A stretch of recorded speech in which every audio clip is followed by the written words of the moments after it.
నేను మా నాన్న దగ్గరికి వెళ్ళి చేతులు కట్టుకొని డాడీ డాడీ నేను ఒక అమ్మాయిని లవ్ చేశాను, దాన్ని పెళ్లి చేసుకుందాం అనుకుంటున్నా అంటే దవడమే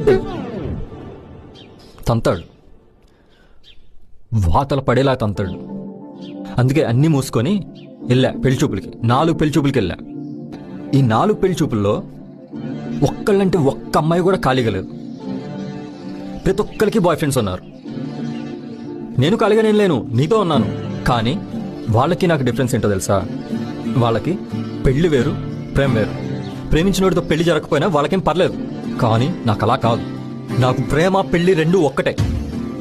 నేను ప్రేమించిన అమ్మాయితోనే పెళ్లి కావాలి, నాకు నువ్వే కావాలి. అమ్మాయి నాన్నలకి ఒకటే టార్గెట్, మంచి అబ్బాయినిచ్చి పెళ్లి చేయాలి. అమ్మాయిలకి ఒకటే టార్గెట్, డబ్బున్నోడు కావాలి, ఫ్రీడమ్ ఇచ్చేవాడు దొరకాలి. అబద్ధాలు చెప్పి పెళ్లి చేయాలని అమ్మా నాన్నలు అనుకుంటున్నారు. నిజాలు దాచి పెళ్లి చేసుకోవాలని అమ్మాయిలు అనుకుంటున్నారు. మా నాన్న ఫ్రెండ్తో మాట్లాడి